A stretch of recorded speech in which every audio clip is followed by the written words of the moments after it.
Welcome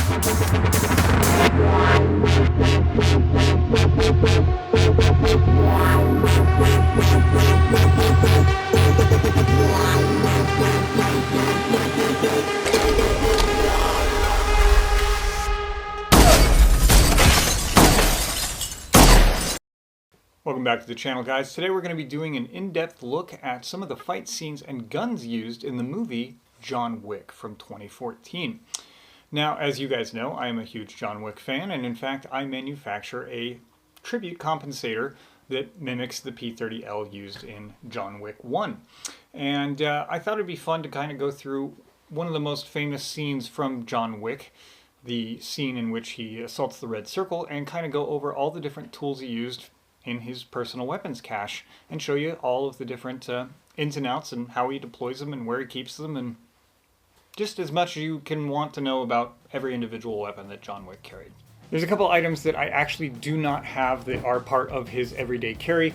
I've got something that is similar, but the first thing that he carried at all times on his person, actually in his left-hand coat pocket, was his iPhone 5, which is quite a bit smaller than this, so he can watch videos of his dead wife Helen, but I don't actually have an iPhone 5, so that's going to have to do for you. And then he wears a watch on his left wrist, actually on the inside, or the face is on the inside part of his wrist, and he wears a Karl F. Bucherer watch, and I don't own one of those either. One, because I don't wear watches, and two, because they're about $2,000 to start out, and if I'm not wearing a watch, I'm not going to spend that kind of cash on a clone or a LARP for John Wick. So I can show you the drawing that I've had commissioned of the Karl F. Bucherer watch, but I don't actually own one.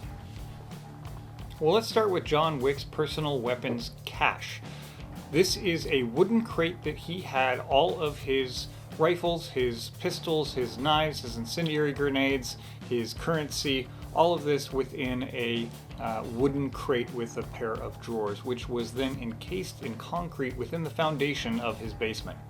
Kind of a pretty impressive retiring ceremony there, is encasing all of your stuff, but keeping it ready for a rainy day. In the right-hand drawer, John has all of his currency. There are 6 wooden carriers inside of the right-hand drawer that have gold coins. Each one of those coin carriers carries 116 of these gold coins. There's basically 29 of these coins per row, and there's 4 rows per block, if that makes sense. A total of 696 coins are displayed in his right-hand drawer in currency. Now, if I wanted to replicate that drawer in actual gold, it would be just shy of, I think, $7 or $8 million of gold. I thought it was fun to have a pair of examples of real gold coins from the Continental Hotel. The front face of the coin has a lion and some Latin script that says, "You are your own causes." And on the back side is a person holding a sword and shield with a olive branch, more Latin at the top, that says, "Through unity comes strength." On the front side there is a mint stamp at the bottom, MMX. Those are Roman numerals for the year 2001. John Wick actually came out in 2014, but in the lore, these particular coins were minted in 2001. Last thing to say about the gold coins here is that John Wick, this is the only currency we ever see John Wick using in the original film, is these gold coins, but he uses them for everything from getting into a bar to having 12 bodies disposed of. So we don't, or at least I don't know exactly what a coin represents. All I understand is that anywhere the high table overseas is where this type of currency is used, and the Continental Hotel falls under that, and it is used exclusively within that ecosystem. John carries this type of currency on his person, actually in his right-hand suit pocket. You can actually see him reach in when he's in the basement about to go into the speakeasy within the Continental Hotel and reach into his right-hand pocket and put a coin in the door. But that's where he carries this particular currency. So now that we've talked about what's in the right-hand side drawer, those 696 gold coins from the Continental Hotel, or the high table, let's talk about the left-hand side drawer of his weapons cache. The left-hand side drawer is where kind of all the magic happens. It's what he carries as his everyday carry as a high table assassin, or at least when he was working, not retired. And it's got both of his P30Ls, his Glocks, both of his knives, and 4 incendiary grenades. And we're going to go through everything in the drawer right now. We're going to actually start with the incendiary grenades. Now, I'll preface this by saying I do not actually own real incendiary grenades. These are replicas. The real things are pretty much impossible to get unless you are in probably police or military. Maybe there's a tax stamp you can apply for, but again, what do I need an incendiary grenade for? So the incendiary grenades in the movie were actually probably replicas or trainers of AN-M14 incendiary grenades that were once bright orange and painted black. And John actually uses them in a scene when he assaults Viggo's church, where he keeps all of his stash, to actually burn it to the ground. But in the red circle scene, which we're going to go over, shot by shot, he doesn't bring nor use the incendiary grenades. But this is a replica of the incendiary grenade. This is basically a trainer, a AN-M14 incendiary grenade trainer with a pin and handle type activation. And yeah, we painted it black because it is fluorescent orange otherwise, and it doesn't look as cool unless it's painted black. So that's the incendiary grenades that he kept. He kept 4 of those in the upper right hand side of that left hand drawer. The next item that we'll talk about in the left hand drawer of John's weapon cache is one of his knives. This is the KaBar 1245 Tanto. I have an example of that exact knife right here. This is a American-made KaBar 1245 Tanto. This is a full-tang knife with serrated blade. You'll notice that really truly the only portion of this entire knife that catches any sort of light is actually the sharpened edge of the blade and the serrations itself. The rest of it is completely black. It is a 11.75 inch blade.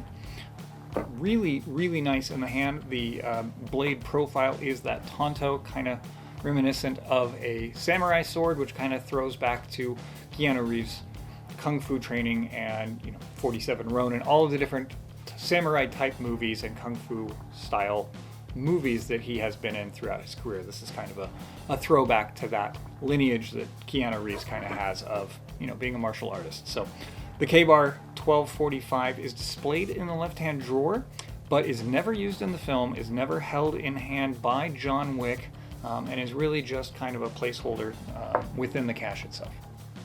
The next item we're going to talk about is not seen in his cache because he can use any of them. He can find them multiple places throughout the world, and is not actually performed in the movie, but is alluded to. And I'll quit being so vague.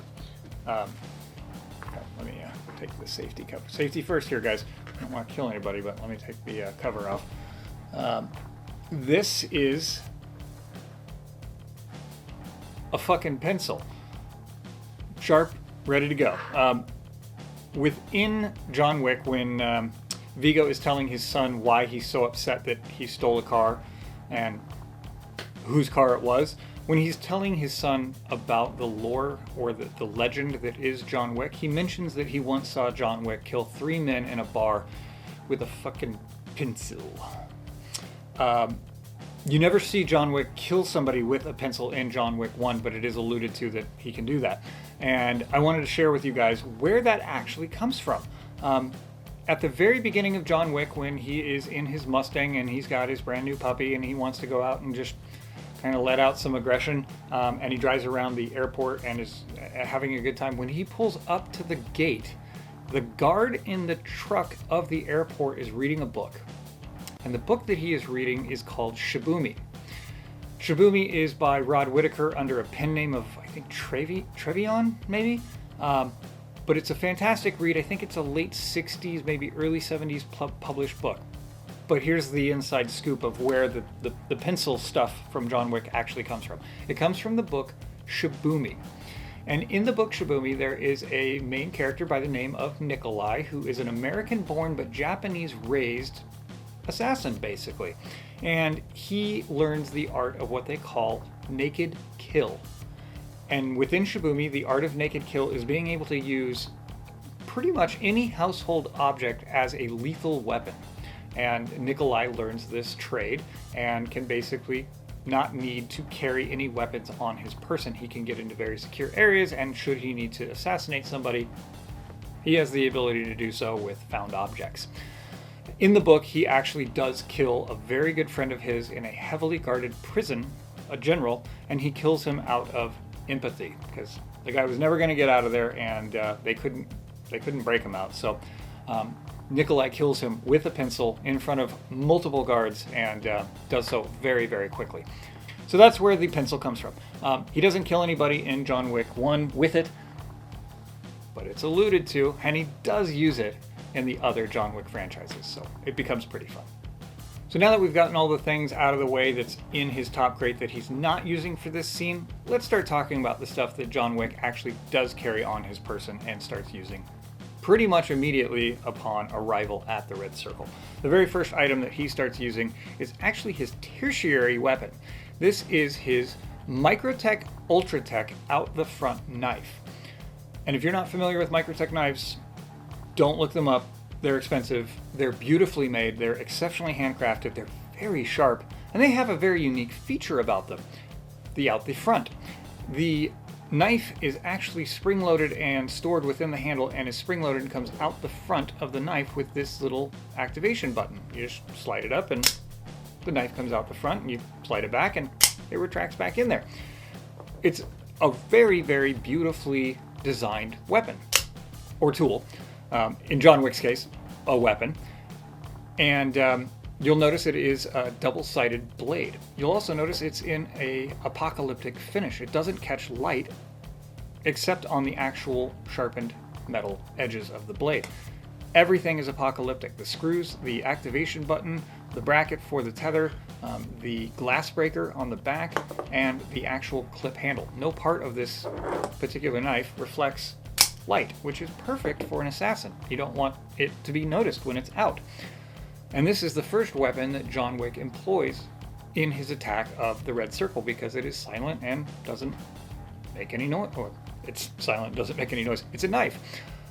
It has infinite uses, and you can get up close and personal and kill somebody very, very quietly using this Microtech knife. Fun fact. While John did use a Microtech Ultratech in his fight scenes, in the crate when it was built, the actual knife displayed in the crate is a Microtech UTX-70, which is like the smaller version of a Ultratech. It's basically a 70% reduction, or the 70% size of a full-size Microtech. That's what's displayed in the actual case, is the UTX-70, but what he actually carried and used in the fight scenes is an Ultratech. So fun little discrepancy there. I think it was done for space because it is just 70% or 30% smaller. It is 70% the size of a full-size Ultratech, but that's a fun little discrepancy of what the crate shows versus what he actually carried into battle. This is what he carried on his left leg in a custom leather and Velcro expandable, like spandex style holster. He carried it on the outside of his left leg, I guess clip outward, but he deploys it with his right hand. So we've seen John's tertiary weapon, his Microtech knife. Now let's talk about his secondary weapon. That, for John Wick, is a Austrian Glock 26. This is a Gen 3 subcompact 9mm Glock 26, and this is what John carried as his backup weapon. And John carries this particular Glock at his 6 o'clock inner waistband, but ready for a left-handed. So it is a left-handed inner waistband 6 o'clock position Kydex holster for Glock 26. And when John would carry this particular gun, he'd carry it topped off. This is obviously empty, but when he'd carry it with a full loaded 10-round magazine and one in the chamber, giving him 11 rounds total in his backup weapon. The difference between a Gen 3 and Gen 4 is the texture of the grip. The Gen 4s have like these kind of aggressive dots, whereas the Gen 3s have more of this I don't know, messy spaghetti style texture. I don't know what Glock people call it. I'm not a super big Glock guy, I'm more of an HK guy myself, but these are the only 2 Glocks I own, and I own them because of John Wick. It is a very soft shooting gun. I have shot a couple of these Glocks doing some promotional videos about the John Wick series, and I have to say, for a subcompact, super short, because like my pinky hangs off the edge of this, like I don't get anything, it shoots really soft. It is a really nice recoiling handgun. They are striker fired, 9mm, and I really enjoy shooting it. I would probably put extended pinky base plates on my magazines if I were to actually carry this Glock 26. And in John Wick 2, when you're looking at the crate and he's putting his stuff away at the beginning of the film, you'll notice that once Terran Tactical got involved, it became a big product promotion, and they even changed the crate to show Terran Tactical pinky extended base plates in his crate on his Glock 26s, which he didn't have in the original John Wick 1. He didn't carry it with extended pinky plates. They aren't in the crate, and in fact the crate layout is slightly different between John Wick 1 and John Wick 2.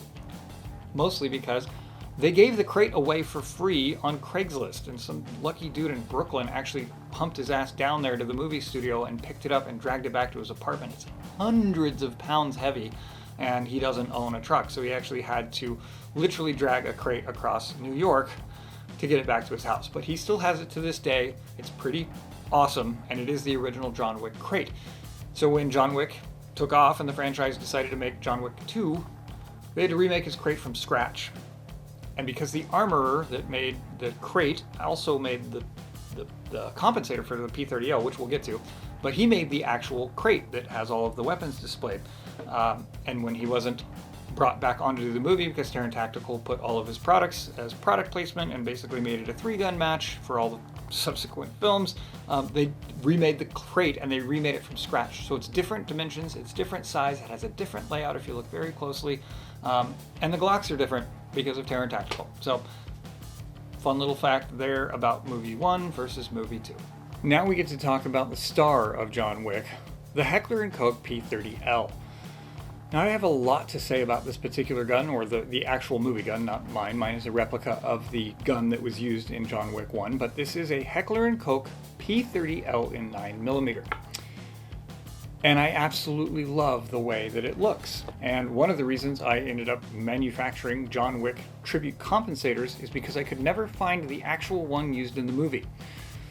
It just drove me nuts that there was just a lack of compensator that I could replicate to make my gun look like John Wick's. This is the correct clone version of John Wick's Heckler & Koch P30L.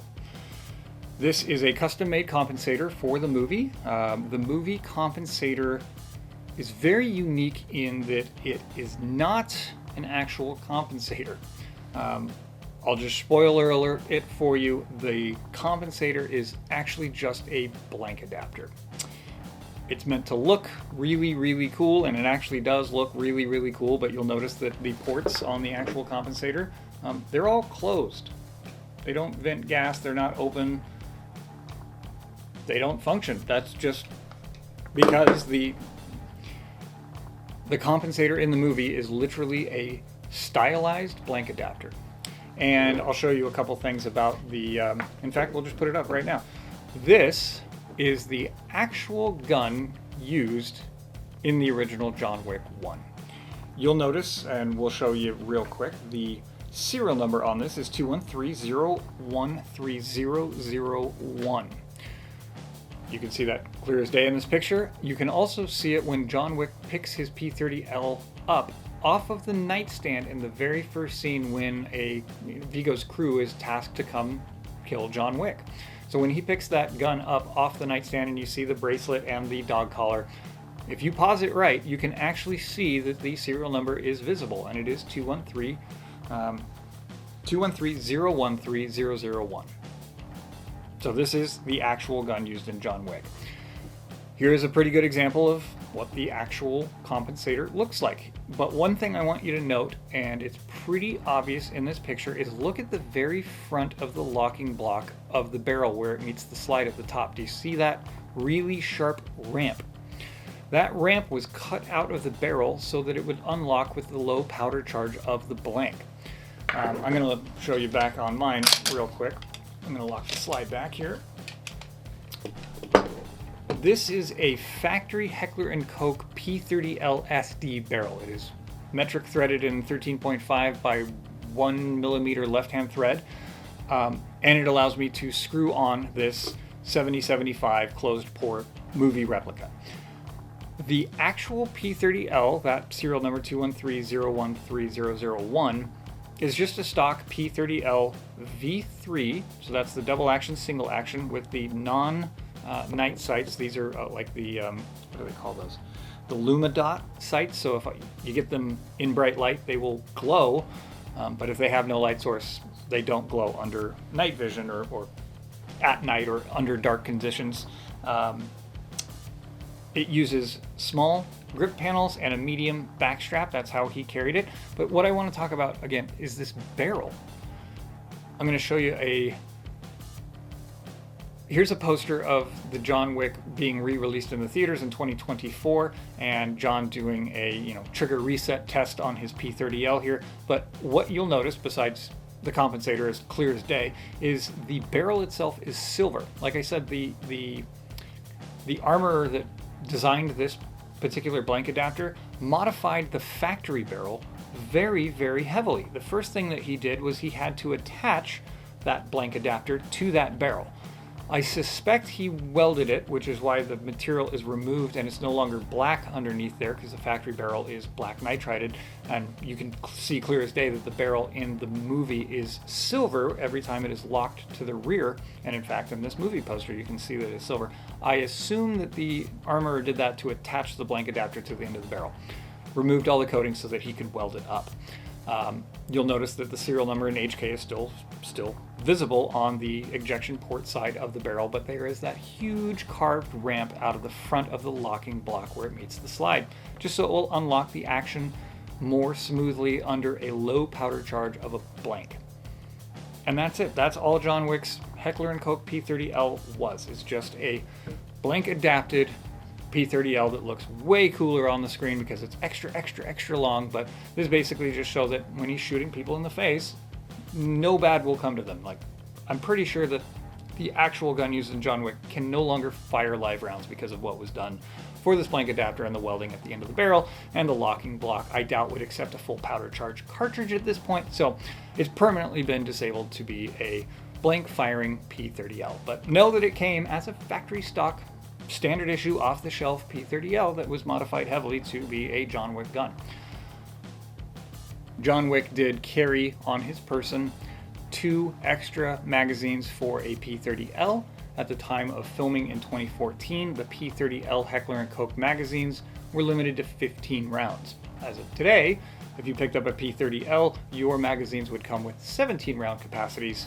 But when John goes in to assault the Red Circle and we talk about this gun, we're going to be talking about 2014 P30L, which is 15 round magazines. So in his on his person, he would have had 46 rounds. Now that we've looked at everything that he carried, let's just do a quick review of everything he's about to take into the Red Circle. So he's got his Continental currency, he's got his iPhone in his jacket pocket, and then he's got his Glock G26 Gen 3 fully loaded 11 rounds. Then he's got his Heckler & Koch P30L fully loaded 16 rounds, 2 spare 15 round magazines, and a Microtech Ultratech on his left leg. This is everything he's got. That's 57 rounds of 9mm and a knife, which is infinite, but that's all he's got. That's all he's got though. 57 rounds to go assault the Red Circle and hopefully get Iosef. So let's take a look at everything that he is now carrying into the Red Circle and watch John use all of this stuff in a chef kiss beautiful fashion. Now I want to preface this whole section of the video by saying I actually put this whole video up on YouTube almost a week ago, but it never actually made it to my channel because of a copyright infringement. And I recently found out that you can't use both the video and the audio on YouTube and still talk over it and get it through the algorithm. You have to either film your actual television or cut the audio out. So I chose to cut the audio out. I did recreate the soundtrack almost entirely exactly as the movie does, so that if you've seen the movie, it's a little easier to follow and watch. Your memory just kind of remembers it better with the music somehow. And I did add my own sound effects for the gunshots from my own time at the range. I used a P30L with a suppressor for John Wick's signature gun, and then just a USP without a suppressor for all the other gunshots. So we'll get through this together, but it's just a little bit harder to watch, and I had to completely redo this portion of the video just so we could get it through, but I figured it was important to have the red circle scene and going through it scene by scene, shot by shot, because we just talked about all of the tools that he used, and without seeing them in action, this whole video would be kind of pointless. Now, before we watch John go and assault the red circle, I do want to mention something about cinema lighting and how it pertains to foreshadowing. In this particular scene with the John assaulting the red circle, there's going to be a use of a couple different colored lights, and they signify certain things. So when you see a character bathed in any sort of green light, they are vulnerable or at risk. If you see somebody bathed in light blue light, they are safe and sound and no harm will come to them. If you see somebody bathed in red light, they are in harm's way, in danger, or possibly foreshadowing they are about to be killed. If you see a combination of blue and red light on the same character, sometimes it becomes a purple, and you are not supposed to know what is supposed to happen to that character. Their fate is unknown. Then there will be times you will see some green and purple together, so that you see somebody that is vulnerable and you have no idea what their fate is about to be. So just to look at that kind of contextual clue and the lighting that certain characters are bathed in for your foreshadowing, and you can tell what is about to happen to that particular character just based on the lighting. So now Winston has just given John Wick the location of Viggo's son Iosef hiding in the red circle, so he returns to his hotel room to basically begin jockeying up and suiting up to assault the red circle. And within John's hanging bag is actually everything that we just talked about that's in his personal weapons cache, his everyday carry. Every single item that he carries in that crate is in that hanging bag. So he's grabbing his P30L, he's grabbing 2 spare magazines, he's suiting up with his bullet-resistant vest, he's got his Glock G26, and then he grabs his Microtech Ultratech knife. Now, when he actually goes and assaults the red circle, he does encounter an old friend of his, Francis, one of the security guards here. And when he does say, "Good evening, Francis," Francis immediately knows who John Wick is. He recognizes his voice. And in Russian, John Wick just says, "You've lost weight." And Francis responds, 60 pounds. But what this whole scene implies when John Wick says, "You've lost weight," what he's basically saying is, staff's going to be a little bit light tonight. I'm here on business, and I'm going in there, and I'm going to be killing a majority of that staff. I need to know how many are inside. And that's basically what Francis is responding with, is 60 people are inside. That's what you're up against. And when he asks, "Are you here on business, sir?" and he tells him, "Yeah, I'm afraid so," and he lets him have the night off, the reason that John Wick lets this man live is because he gave him good, solid, actionable intel. And that's the only reason. So now that he's going into the red circle, you're going to see Victor and his boys and security kind of getting ready. The security guard is hanging out there in the back, and he's going to slip out. And he's no longer with us. That's actually the very first kill in the red circle. You don't see John Wick actually do it, but he does it with the Microtech knife.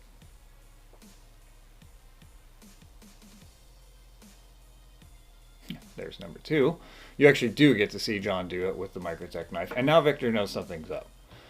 And this is kind of an interesting one. If you recall, Victor's only seen John Wick in a civilian form. And Victor and his crew with Iosef actually got one over on John Wick, beat the living crap out of him, did a home invasion, killed his dog, and took his car.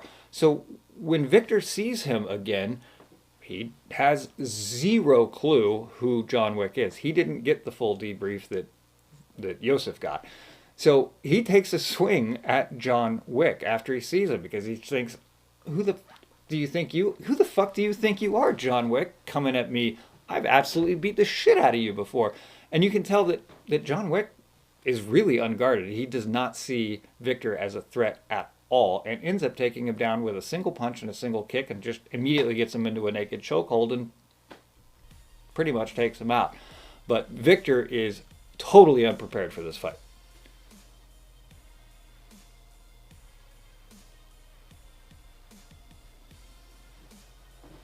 He's just now kind of realizing what's about to happen and immediately gives up the intel. He won't live long enough to regret taking a swing at John Wick. But he knows he's done for. So he tells John Wick to fuck off. And then, of course, John Wick breaks his neck. Oh, hey, there's that Carl F. Bucherer watch I was telling you guys about. And you can see that he's wearing it to the inside of his left wrist, which might be an indicator that John Wick served in the military prior. That might be kind of his background. I know a lot of guys that do serve in the military wear their watch with the face on the inside, because when you're holding a rifle, you can still see your watch. And the glass of your watch won't reflect outwards while you're doing recce and give away your position. So that could be an indicator of John Wick's background. He pockets Victor's phone for use later. So far, 3 kills, no compromise, hasn't fired a single shot. And he goes further inside.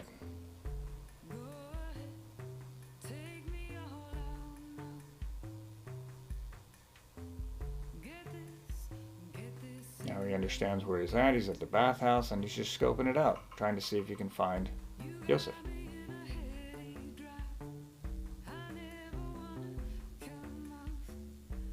And that's just like when a lion sees a gazelle. Just absolutely focused and beelines it directly for him. Another nice Microtech silent knife kill there. Notice the color the guard is bathed in.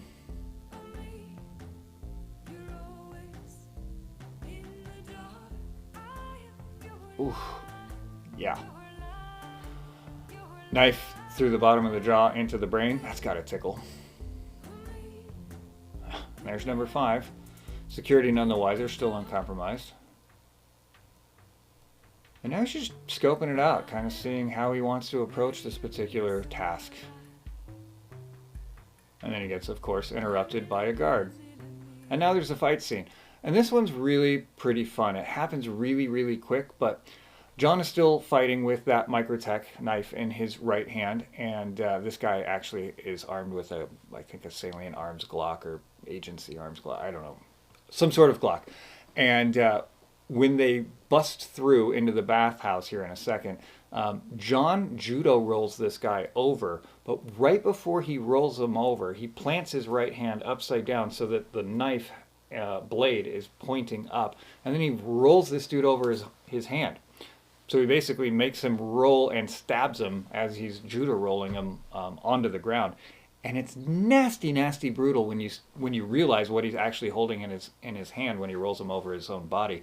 But it happens so fast that if I don't pre-warn you, you're gonna miss it.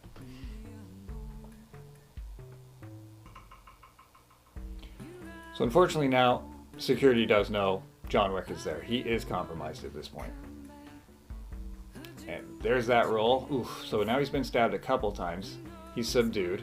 That other guard is creeping up on him. So he takes that guard out. And then he has Iosef in his sights. But he doesn't take the shot. He could kill Iosef right here and just end it. And he doesn't. And I think the reason that he doesn't is because he wants Iosef to feel despair and just utterly hopeless.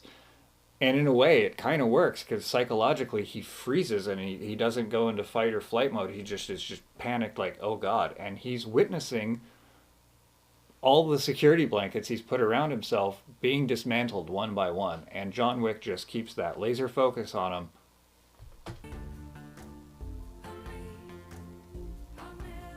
And slowly continues to dismantle it. So there's his first shot at Iosef. He misses. Here's a fun little fact. Keanu Reeves, the actor, he is left-handed, but John Wick, the character, is right-handed. So Keanu Reeves does all of his weapon handling right-handed. But he just took a shot at Iosef. He's got his knife, his Microtech knife in his right hand, his Glock G26 in his left hand, and he did one of those like police moves where you put your strong hand your weak hand underneath your strong hand, and he took a shot. Well, this absolute unit of a man is going to come out of this bath and get into an entanglement with John Wick, and the only way he can get himself free is to stab this guy in like the upper chest with his knife and then shoot him a couple times with the Glock. But this is where he loses his Microtech knife, actually in this man, this unit of a human being. But it happens so fast that if you're not paying attention, you won't notice that he's no longer carrying his knife. But this is where he loses it.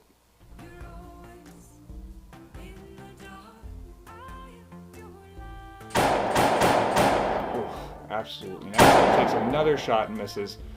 And now he puts his Glock away. And I think it's because John Wick is kind of a smart and practical guy. So again, John Wick is right-handed, and he's holding a support subcompact weapon with a distance shot, and now there's a hostage involved. So he knows he's not going to be taking that shot with that gun with that hand. So he holsters it into the backside of his left 6 o'clock position there, and then with his right hand, he draws out the Heckler and Koch P30L. And he starts going to work, and it's absolutely fantastic. So now we get to watch him go to work with his main tool, the Heckler and Koch P30L.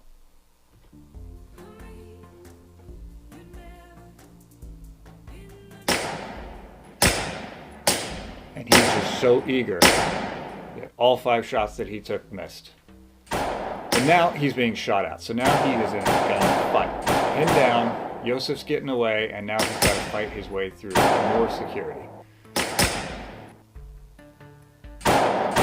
So he's being chased, he's chasing, and we get out onto the dance floor. Now, this is one of my favorite scenes. We got La Castlevania's song LED Spirals, which you'll see here in the background in a second. There's a bunch of LED spirals when John Wick comes onto the screen. But the reason I love this scene is when you see Iosef, it's in real time. He's panicking, he's flailing about, pointing his gun in every direction, just absolutely losing his shit, trying as hard and as fast to get away from John Wick as humanly possible, because he just saw the horror that happened down in the bathhouse. And when John Wick comes out on the screen, it's cool, it's calm, it's collected, it's in slow motion, and he just looks badass. Music notwithstanding, that scene is absolutely awesome. But Iosef is basically going to tell every security guard that he comes into contact with, John Wick is here, he's that way, go be cannon fodder, more or less, for John Wick. So every security guard you're going to see from here forward in the red circle is wearing either a red necktie or a red shirt, which just immediately makes me think of Star Trek away teams, like how all the guys in the red shirt would always die an immediate and horrible and unnecessary death. Well, that's what's about to happen here in the red circle, and it's just magical. So let's watch this.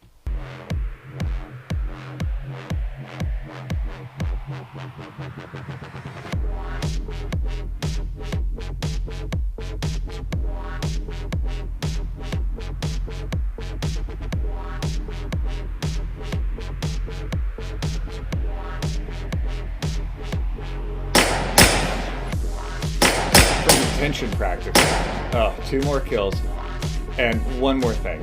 So he's going to chase Iosef upstairs into the VIP room, but notice right here that he is currently out of ammo. So he has fired all 16 rounds and he does not reload. And this is one of my kind of bigger gripes about John Wick and how it could have been one of the most accurate weapon handling and weapon manipulating movies on the planet had the fight scene coordinator actually just thought through and literally counted it round for round for round and made sure it was the continuity happened. So unfortunately, John Wick is about to go into the negative numbers of round count, and I think he goes to like 24 rounds before he actually does a reload. And that's one of my biggest gripes about this whole thing is it's Hollywood. Of course he doesn't have an accurate round count. Nobody ever does, but yeah. Oh, sorry. One more thing. We're going to see John Wick come in here and use a form of center axis relock, which is a fighting style of, or a pistol fighting style. And if you've heard center axis relock before, you probably have heard it because of the Splinter Cell games. Sam Fisher used center axis relock pretty much exclusively, and that's kind of where it became known. So John Wick is going to enter this VIP room and do some center axis relock in this scene. But I want to show you something kind of interesting. It's not exact center axis relock that would be considered proper. And the reason for that is if you are a right-handed shooter, or you're holding the gun in your right hand, you would pick up your iron sights with your non-dominant eye, so your left eye. So when I'm in the high position and I'm coming in and I'm running and gunning, if I'm coming at the camera, notice something? You can't see my face anymore. If I'm an actor like Keanu Reeves, we're coming to see this movie to see somebody we love be a complete and total badass. And if you're doing center axis relock properly, when I come into the room, you can see my hands and the muzzle of my gun and like a corner of my eye, but you can't really see anything on the moneymaker. And that's why Hollywood doesn't want you doing center axis relock properly. And as we get into John Wick 2, 3, and 4, he really modifies the almost proper center axis relock. And he does this thing where he rotates his support hand ever so slightly to the front, and then he uses his right eye instead of his left eye. And then that's his like center axis relock mimic, but it's just kind of it's basically a fake fighting style made for John Wick, so you can continue to see his face. The other thing about center axis relock that's fun that made its way into this scene and in John Wick is when you have a empty magazine, you flip it out of the frame so that you can be absolutely certain it is dislodged before you insert a new fresh magazine into the frame itself.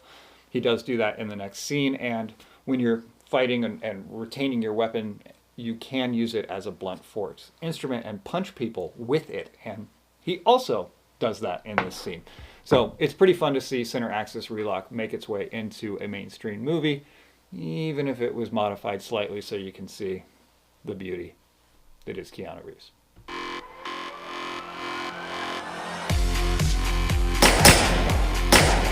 Just tearing through people. But again, he's into the negative this time. There, he finally clicked the drive. There's the magazine flip. And again, just rip-roaring through people again. Oh, here's a fun thing. I'm going to put a still up of this real quick. The gun malfunction, you can see it right here. The slide is actually locked back. He still has 7 rounds in it because he just did a magazine change not too long ago. But I think the gun malfunctioned, or it was an unplanned reload and they had to cut. But I didn't notice it until I went frame by frame by frame to animate this entire thing. And that was the first time I noticed that on film, the gun had a malfunction. Kind of cool.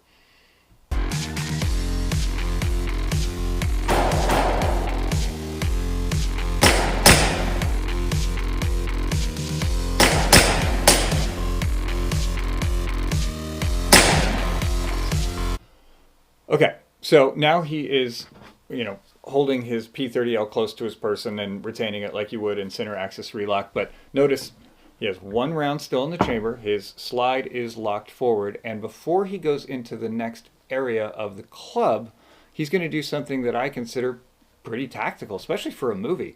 So he's got his P30L in his right hand. And then when he comes out into the next area, he's going to have his Glock G26 out in his left hand, and he's going to do one of those really cool one-handed like chamber checks and see that it still has ammunition in it. And then he's going to put it away, and with that same left hand, he's going to pull a magazine out of his magazine pouch, insert it into his P30L, and top it off. It happens super duper fast, but here's my little annoying gripe. He does have one in the chamber right now. His slide is forward, but when he comes out into this next scene, you're going to see that his P30L is shown with the slide locked back, which means that round disappears and evaporates into Hollywood land, and he racks the slide and goes home with 15 rounds. But in the next scene, he goes into negative numbers again, And if they would have just shown him with the slide forward and him inserting a magazine, him topping it off and having 16 rounds, it would have been right. He would have actually gone dry naturally with the correct round count, doing everything perfectly. Come on, coordinator, do your job. Why do I care more than you do? That shouldn't be the case, but let's watch him tactically top off and check the status of all of his weapons and then continue to absolutely mow through the away team.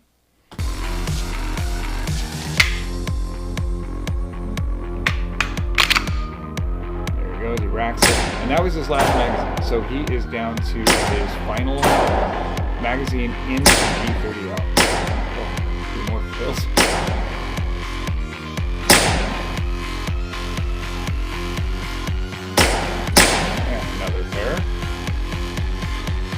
Now this you actually would do in center axis relock. If you were in the high position and you were going to switch to a distant shot, you actually would switch your grip like that.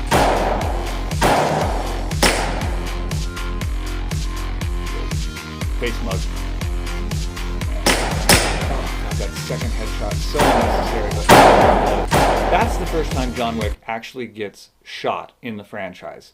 And he takes 2 to his bulletproof vest, which would hurt like hell. I don't care who you are, getting shot sucks. So he probably has 2 broken ribs, and now he's fighting from the ground. And look at his round count. He's got 4 rounds left, and you will see my gripe here in a sec.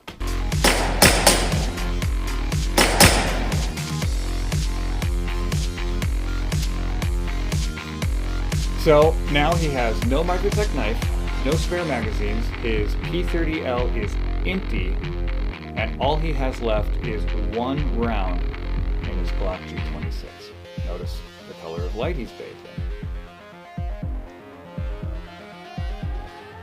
And he's still being hunted. And now he's in an entanglement again. He just lost his P30L right there, and he never recovered it. One other fun thing about this whole scene, while they were filming this entire red circle scene, John, or Keanu Reeves, had the flu. He actually was running a fever and had to do all of these scenes, and that's kind of why he looks like he's been getting evaporated all day. He was really sick and running a temperature. And in the movie at this point, now John Wick has a couple broken ribs. He just got stabbed in the abdomen. And he gets thrown off a second floor balcony. God, what a great cut that is, but just brutal. And fires 2 shots when he only had 1, and he is completely disarmed. He is now walking out of the red circle, having not completed his mission.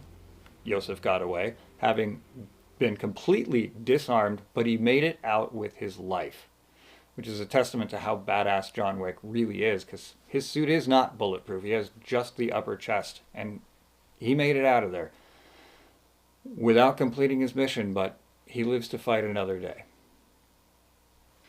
So that was the assault on the red circle and all of the different tools he used to do so, all of the different kills he got, and all of the round count that he used to get there. He expended all 57 rounds that he had within his arsenal there. Lost his actual signature P30L, which is why he has backups in his hotel, but his actual P30L is now gone. You'll notice in John Wick 2, when he puts all of the guns away, that P30L slot never gets refilled, neither do the magazines. He has 1 magazine that he brings back, but that P30L is lost to the abyss. So he has his backup P30L from there forward. So no more Microtech knife, no more P30L primary, only walking out there with his Glock. And he lives to fight another day.